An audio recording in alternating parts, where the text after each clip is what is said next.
سلام تماشابینان گرامی، خلاصه خبرهای مهم 19 دکبر تاجیکستان و منطقه را از پایگاه خبری بامداد برایتان پیشکش میکنیم. شروع میکنیم از یک نگاه کوتاه به سرخط خبر مهم روز در این برنامه. حکم اخراج 22 مهاجر و حبس 51 مهاجر دیگر در پی مناقشه تاجیکا با پلیس در بازار صدوات در مسکو. اتحاد اروپا از تاجیکستان از زندان آزاد کردن تمام ژورنالیستان، حامیان حقوق و فعالان را طلب کرد. اعلان نام 10 ورزشگر بهترین تاجیکستان در سال 2023. از 19 تا 21 دکبر جنوب و مرکز تاجیکستان باز زیر خاکبارش میمانند. مناقشه خونین زادگان نویه وخش در پایتخت و اکنون تفصیلات خبرها. در جریان جلسه 14 مکالمه سالانه حقوق انسان بین اتحاد اروپا و جمهوری تاجیکستان که روز 14 دکبر سال 2023 در دوشنبه برگزار شد، اتحاد اروپا از حکومت تاجیکستان آزادی فوری به قید و شرط همه حامیان حقوق انسان، روزنامه‌نگاران و فعالان در زندان باقی مانده را تقاضا کرده بار دیگر اظهار نگرانی خود را از حالتهای بدرفتاری و شکنجه در بازداشتگاه‌های تاجیکستان بیان داشت و موضوع غیر کفایه بودن تفتیش حالتهای پایمالشوی حقوق بشر از جانب مقامات حفظ حقوق در جریان رویدادهای سالهای 2021-2022 در ولایت مختار کوهستان بدخشان را در میان گذاشته است. از سال 2022 به این طرف در تاجیکستان بیش از 10 ژورنالیست و بلاگر و 10 حامی حقوق و ادوکات‌ها و فعالان جامعه شهروندی محکوم به زندان شدند. اکثر آنها پرونده و حکم خود را سیاسی می‌شمارند و بر اینند که گاوسود شدند. هیئت تاجیکستان را فیروز ارزوزاده، سردار ریاست کفالت‌های حقوق انسان، دستگاه اجرایی پرزیدنت تاجیکستان و هیئت اتحاد اروپا را جناب تیدمر کریسلر، رهبر شعبه آسیای مرکزی در خدمات عملیات خارجی اروپا رهبری می‌کرد. دور نوبتی مکالمه بین اتحاد اروپا و تاجیکستان عاید به حقوق انسان سال 2024 در بروسل برگزار می شود.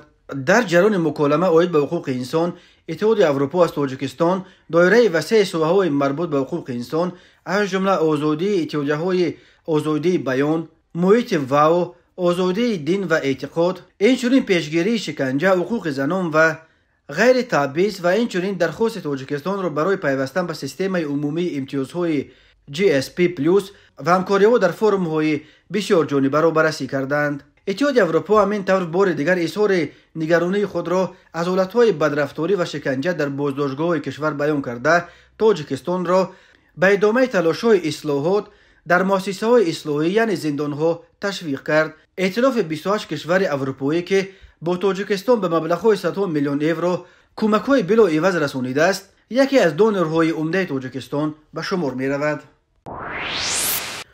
دادگاه نویه لوبلینای شهر مسکو روز 18 دکبر سال 2023 پرونده‌های مأموری نسبت به 73 اشتراکچی مناقشه شام 15 دکبر در بازار صدوات، بزرگترین بازار شهر مسکو و منطقه مرکزی روسیه را بررسی کرد. خدمات مشترک دادگاه مسکو در اطلاعیه‌اش درباره از کجا بودن 73 نفر چیزی نگفته است، ولی بنا به اطلاع دریافتی اکثریت کل آنها زادگان تاجیکستانند که شام جمعه در بازار صدوات با پلیس به خاطر حمایت از یک تکفیران تاجیک دستگیر شده وارد بحث شدند. با قرار دادگاه 51 نفر با جرم اطاعت نکردن به امر پلیس بر اساس قسم یکم ماده 19 کودکس حقوق ویرانکنی مأموری روسیه به حبس مأموری محکوم شده. 22 نفر دیگر بر اساس قسم سیوم و علاوه یکم قسم سیوم ماده 18 کودکس حقوق ویرانکنی مأموری روسیه با جرم ویران کردن قانون‌های مهاجرت محکوم به اخراج مجبوری از قلمرو روسیه گردیده به بازداشتگاه مهاجران فرستاده شدند. نظر خود این 73 نفر دسترس نیست، ولی اینکه دادگاه لوبلینو در یک فرصت خیلی کوتاه یکباره 73 پرونده را بررسی کرده است نشان می‌دهد که این مهاجران بی حقوق و بی صاحب اکثرا تاجیک به اصطلاح معروف گاوسود شدند. قبلا وزارت کارهای داخلی روسیه خبر داده بود که در پی مناقشه در بازار 82 نفر دستگیر گردیدند. تکسیران 21 ساله تاجیک سوراب یوسوپوف که بازداشت او به مناقشه شام جمعه در بازار صدوات آغاز گذاشت، از سوی دادگاه لوبلینو تا 16 فوریه سال 2024 به حبس گرفته شده. به ضدش 2 ماده کودکس جنایتی روسیه، ماده 318 زوروری نسبت به نماینده حکومت و ماده 319 تحقیر نماینده حکومت پرونده جنایتی گشودند. سرویست تفتیشات شهر مسکو خبر داد که الکی در مناقشه با پلیس در صدوات دست داشتن 11 نفر معین کرده شده. 6 نفر آنها را الکی برای بازپرسی و انجام دیگر حرکت‌های تفتیشاتی حاضر کردند. از نوار نشر کرده مقامات دیده میشد که دستگیر شدگان همه تاجیکند. نشریه روسی امکا روز 19 دکامبر خبر داد که مقامات شخصیت باز 5 اشتراکچی دیگری مناقشه را معین کردند که 4 نفر آنها مرد و یکش زن بوده. همشان زادگان تاجیکستانند. به اطلاع منابع امکا 2 نفر از این دستگیر شده ها سید رحمان عبدالله 35 ساله و ظهورالدین 16 ساله شهروند روسیه را داشتند، ولی 3 نفر دیگر شهروندان تاجیکستانند. اینا ساله بابایف 25 ساله، روح الله یونسوف 23 ساله و مجگانه گوری و می باشند. این جوانزن 29 سال داشته است. امکا خبر داد که باید به زودی چاره پیشگیری رو نسبت به این 5 نفر انتخاب کنند. به احتمال غالب آنها را نیز برای 2 ماه به حبس پیشکی خواهند گرفت. طور قبلا خبر دادیم شام 15 دکامبر سال 2023 تخمینا ساعت 18 کارمندان پلیس ماشین سهراب یوسفوف را برای تفتیش حجت‌هایش منع کردند. راننده کوشش فرار کرده ماشینش را بالای کارمندان پلیس راند و به حیات و سلامتیشان خطر ایجاد کرده و هنگام بازداشت نیز کارمند پلیس را چند ضرب دیگر زده با الفاظ قبیح تحقیر کرده است.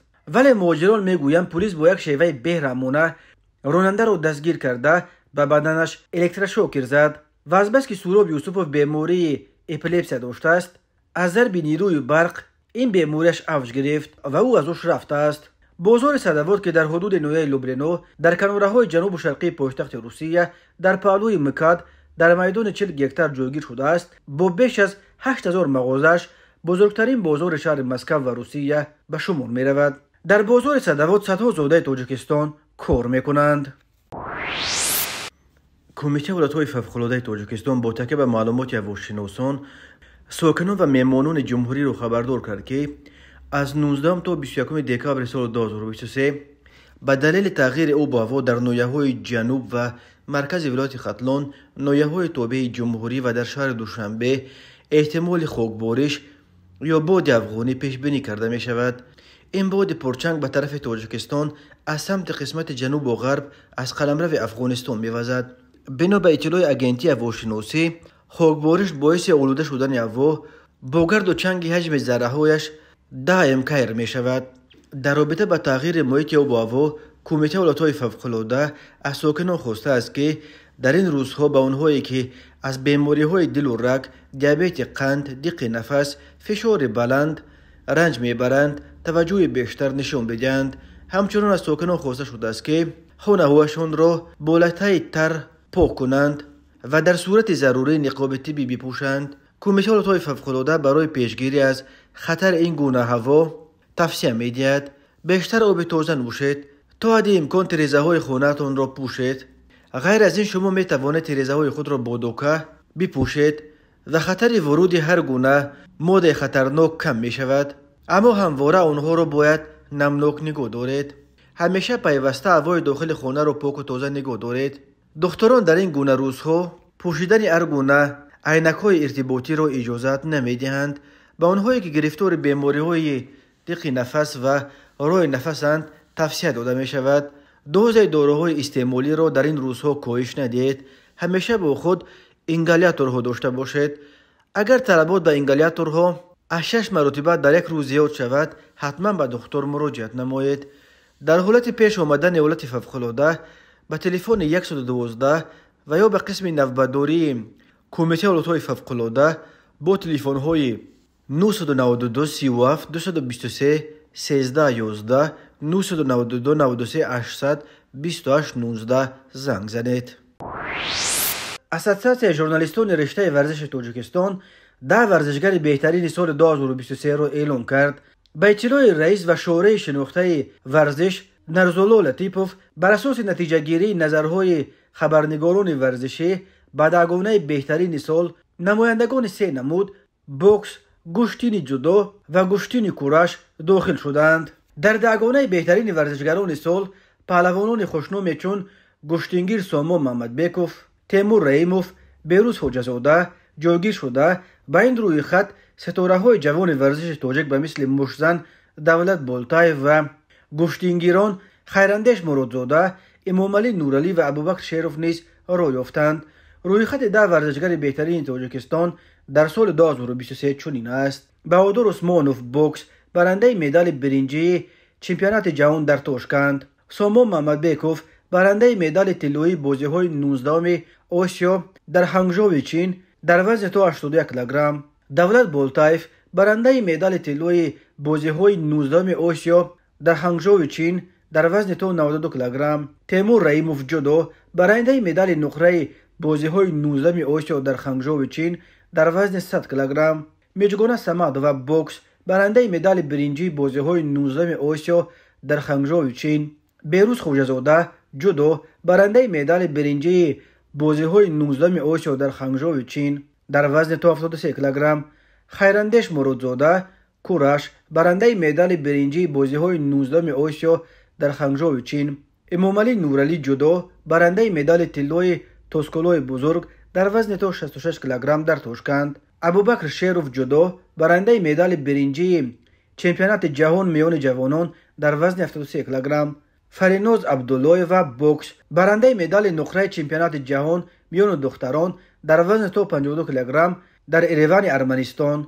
صاحب مدال برنجی چمپیونات آسیا میان دختران در استان قزاقستان. تماشابینان عزیز، یادآور می‌شویم خلاصه مهمترین اخبار تاجیکستان را از پایگاه خبری بامداد تماشا دارید. برنامه را ادامه می‌دهیم.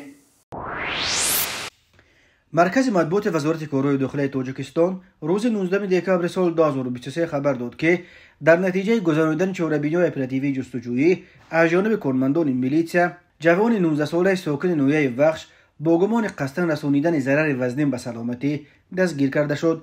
وزارت کارهای داخلی در شرح سبب بازداشت این ساکن وخش گفت نامبرده دهم نوامبر سال 2023 تقریباً ساعت 17:05 دقیقه همراه برادرش جوان 21 ساله و تقویش مرد 32 ساله ساکن شهر دوشنبه و نویه وخش هنگام در کوچه جامع شهر دوشنبه قرار داشتنشان اساسیات اوباشی با جوان 20 ساله ساکن نویه وخش مناقشه نموده او را مورد ارتکاب قرار دادند.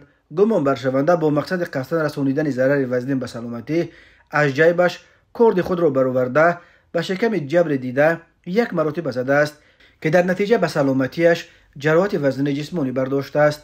تفصیلات دیگر حادثه و سبب در پایتخت شهر دوشنبه زناشویی کردن زادگان نویه وخش گفته نشده است. خود دستگیر شده و یا نزدیکانشان همین طرف جبر دیده برای شرح مستقیم ماجرا دسترس نیستند.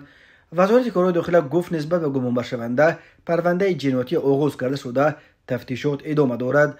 به او وابسته به تا چه درجه جدی بودن آسیب به سلامتی جبر دیده رسانیده شده همچون جزا از 2 تا 8 سال زندان تهدید میکند. مرکز مطبوعات وزارت کارهای داخلی تاجیکستان خبر داد که روزهای 15 و 16 دکامبر سال 2023 در 3 صدمه نقلیاتی در جنوب تاجیکستان 4 نفر از جمله یک کودک 6 ساله به هلاکت رسیده، یکی دیگر جراحت برداشته است. از جمله شب 15 دکامبر سال 2023 تقریبا ساعت 21:40 دقیقه راننده ماشین تمغه تویوتا میرزایف سید اکبر سال تولدش 1992 ساکن شهر کولوب هنگام حرکت از خیابان اسماعیل سامانی به سمت جماعت دیوت زیرکی در حدود موزه گلبوغ از سمت مقابل حرکت رو برآمده به ماشین تمغه دیو نیکسیا تحت اداره راننده قرایف لطفالله سال تولدش 1983 ساکن همین شهر برخورده است.